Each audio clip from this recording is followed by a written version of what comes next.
What is up, YouTube? So I got to drive the car a little bit. It runs pretty good sometimes. Sometimes it runs like a freaking stabbed rat.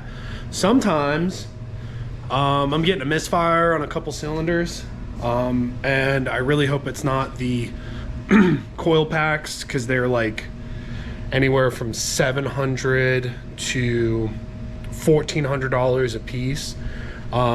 So I'm gonna go through some troubleshooting before I send them out. Unfortunately, with all my chasing of oil leaks, I might have the dreaded under the intake manifold leak. These cars come with, so there's two different models with this M275 motor. Some, like the non-turbo, the NA M275, comes with an oil cooler underneath the intake manifold, and what it does is it just pumps oil through it, has coolant go around it. They were prone to leaking, so luckily on the turbo models they got rid of it. However, instead of having that there's a vacuum block underneath the intake manifold, and then there's also the turbo feed lines. As you can obviously see, I'm gonna go grab my headlight. As you can obviously see, this car is not factory, and maybe I'm just putting the cart before the horse, but I always plan for the worst when it comes to issues. I have on the way the OEM head, or not, valve cover gaskets still, so I will do some videos showing that stuff when I decide to pull everything apart to do that. But I'm kind of enjoying just driving the vehicle. I might take off this passenger side because I'm only getting misfires on this side. It's cylinders 7 and 11 that have been pretty consistent when you roll into boost from speeds, and it'll drop it down to freaking limp mode. I did some test hits yesterday and noticed I ended up going through a lot of the vacuum lines as well, and replaced with I haven't done this front one yet because I haven't figured out what I want to do with all this, but here's the factory vacuum lines, and let's move this out of the way, and they're just hard plastic. So I went through on all of the hard plastic lines on the back side of the motor, and I put brand new lines kind of like this, you know, 1/8 inch flexible. I have a vacuum block on the way, and I think I'm going, when I pull the intake manifold off, I'm gonna get all of the vacuum lines out, and just rerun and reroute everything, because I'll show you how this car's vacuum system currently goes, which is kind of a cluster.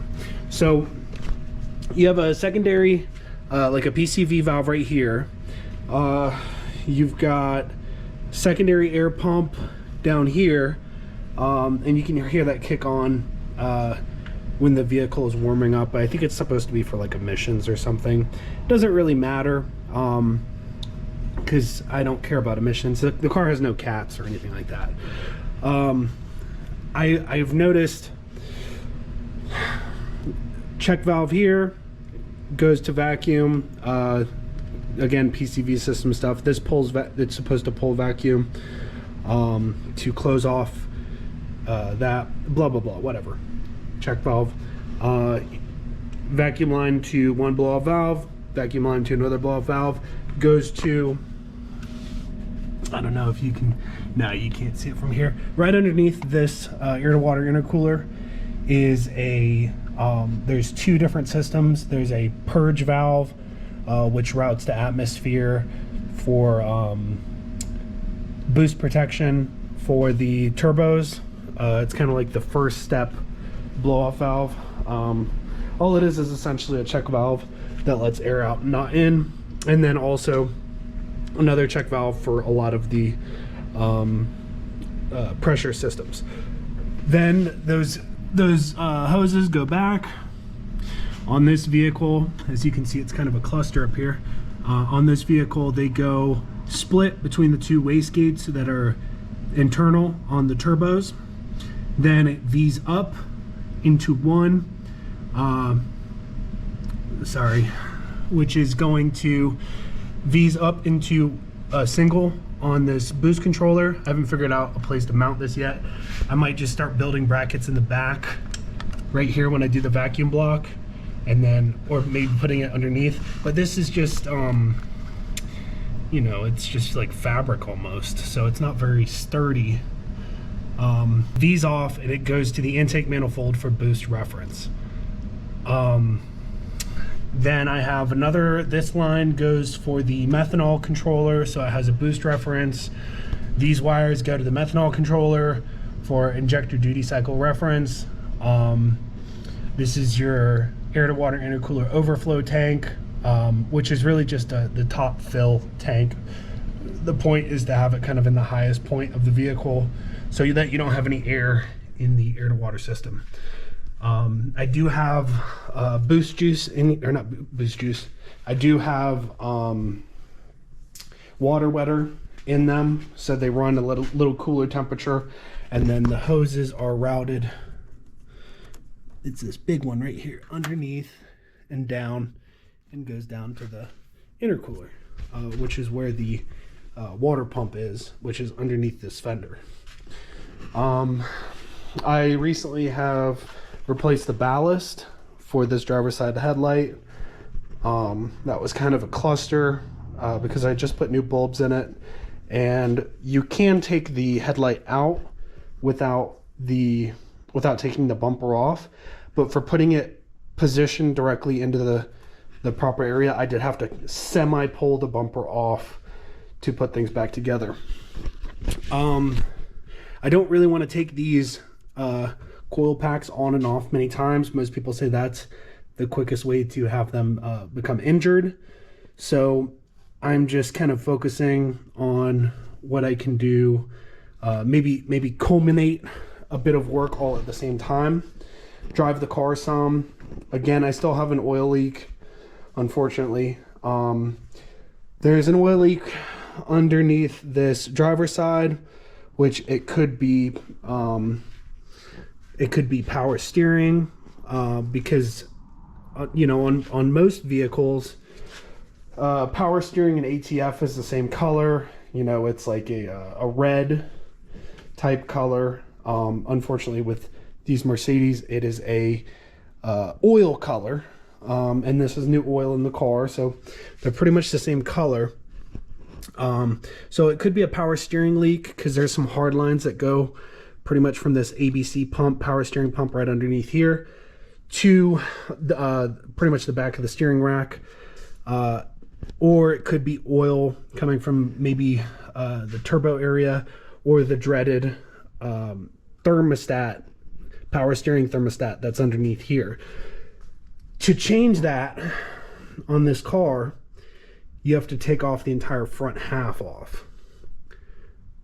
I'm trying not to do that. The other thing is the oil valley, or the valley of the engine, looks pretty clean up here, but on the back side you can't really, it's so difficult to see even with an inspection mirror. But there's a T that's on the back for the turbo feed lines, and that's where it gets its high pressure. Either the AN lines are leaking a little bit and they need to be tightened, which is a nice possibility, or the gasket that goes for those that block on the back side of the motor is leaking. Regardless, it's quite a bit of work to get to that block. I tried to do it by just kind of moving the intercoolers out of the way, took off the intake tube, whatever you want to call this, the pipe, and I still wasn't able to get to it. Unfortunately, I got to tighten this thing up more. I shouldn't be able to move it. I do have more silicone hoses to come in, because I'm just going to replace all these. This one has been like disastrously short. So you can see I kind of had to, like, it's kind of jimmied there, and they're just prone to popping off. Like, I'd much rather just have a little bit more space. I might also go through and kind of simplify some of this coolant system piping and this and that, just to make things a little bit more serviceable, because this looks like Medusa's hair. I'm not a huge fan of that, and I don't plan on getting rid of this car anytime soon. This car is quirky. It's very quirky. I was looking through it, and these injectors are EV6, like 350cc injectors or something. It's kind of low for the proposed power output of this thing, so the injectors might be, you know, running at a pretty high duty cycle, and it might be beneficial to get bigger cc injectors. I would like to start putting money away to replace the coil packs at some point, and then I have to work on the EBC system, which is the suspension.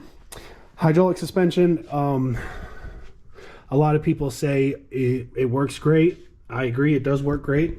I do plan on keeping it in this vehicle.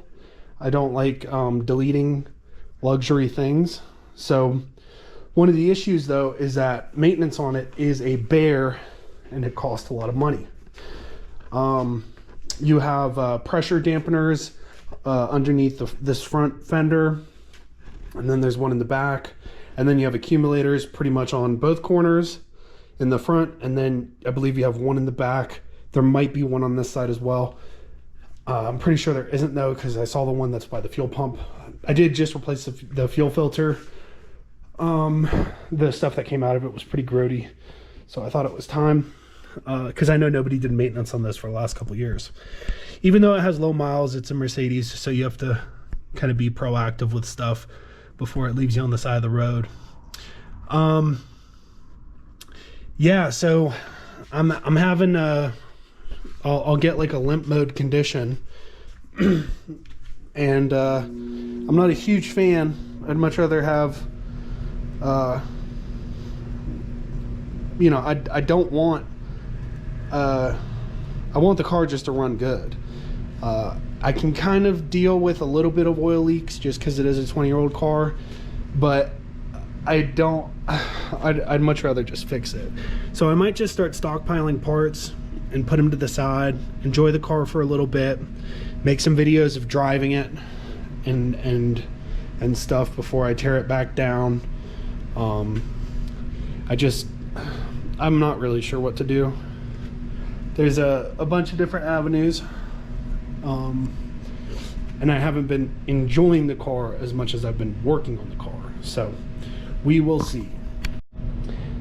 The car puts out some serious power, like even at 20-ish, 30-ish percentage duty cycle on the boost controller, I'm making like 23, 24 pounds of boost. I don't know if it's doing like an actual, you know, ignition pull, you know, timing pull with the setup that it's on. I don't know anything about the tune.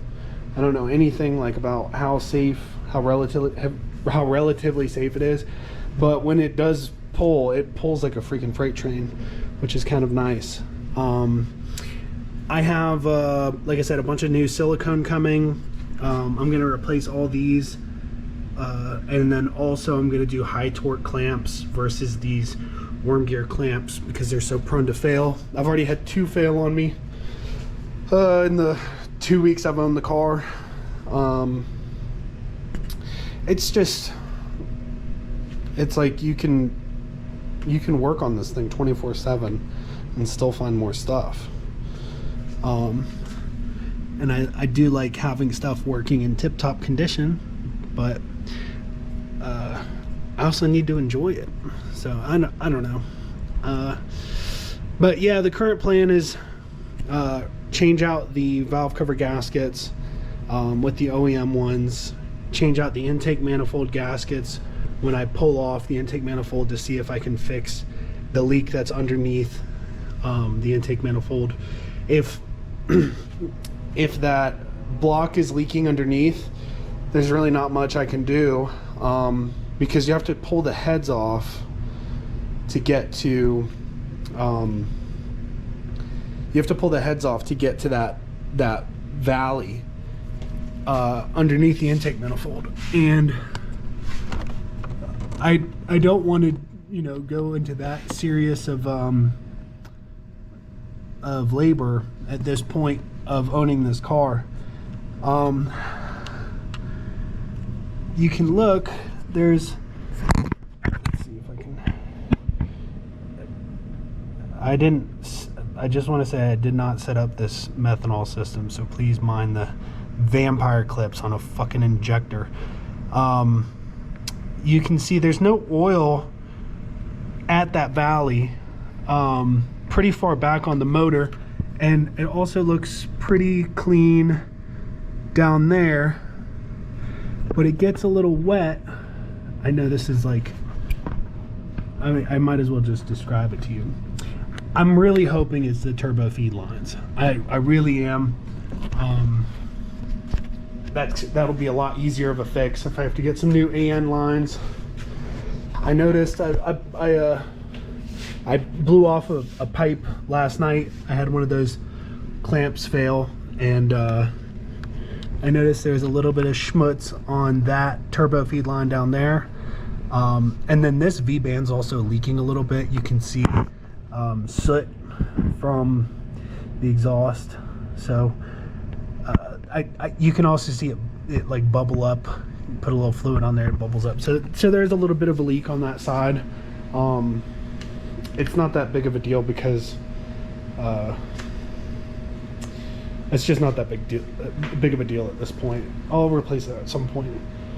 But I might do some cruising tonight, show you guys the car, how it runs some more. I've been kind of low-key on driving it around because I still don't have a plate. And I won't have a plate until they set up to 12 weeks. So there's no end in sight when it comes to getting things up to 100%. I have noticed with the vacuum system that comes on this car that kind of maintains a lot of the soft closed doors and stuff like that, the pump that I put in it is a little, I don't know if it normally is kind of stinky, but it has been a little stinky. The soft close stuff does work. When I open and close the door, you can hear the pump kick on and pretty rapidly kick off. So I think it's holding pressure. It's not like running constantly like the previous one would do. I do have a spare vacuum pump right there that I took apart yesterday to make sure that the impeller that's inside of it is in good shape. And then I have a second one that I have pulled apart that is waiting a new impeller. That's the one that came with the car, and I was thinking maybe the vacuum pump itself in, I think, episode 1 was bad because I heard it chunky. I ended up returning the pump that I got because it was $80, and the pump was fine. I pulled it apart and the impeller was, it's made of like graphite, and it was just in pieces. And I was like, well, if there's no impeller, obviously it doesn't pump. It just literally disintegrated into nothing. So pulled that apart. I put another pump that I had sitting around in there. I didn't check the impeller on this specific one that's in this car right now. But like I said, it's all working, so I'll just use it till it doesn't work anymore. I still have the scanner hooked up. I would like to get a spare key made. I still have to get a quote to get that fixed.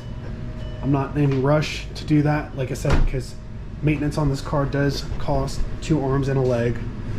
The ABC system, the hydraulic system that's in here, is really nice. You literally just press a button and it raises and lowers it.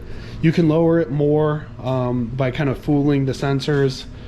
I don't really want to go any lower than what it is. I think it looks pretty nice, but I am going to do different wheels at some point.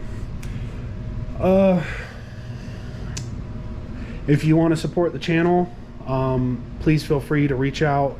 I make t-shirts. Check out my website. I do 3D printed stuff. anything you could think of, I do. I'm always trying to make a buck. And pretty much all of it just kind of goes back either into building the channel up more, creating content, you know it. This is kind of like one of my primary hobbies, whether it's this or shooting or 3D printing. I'm always trying to do something new and cool to keep people entertained.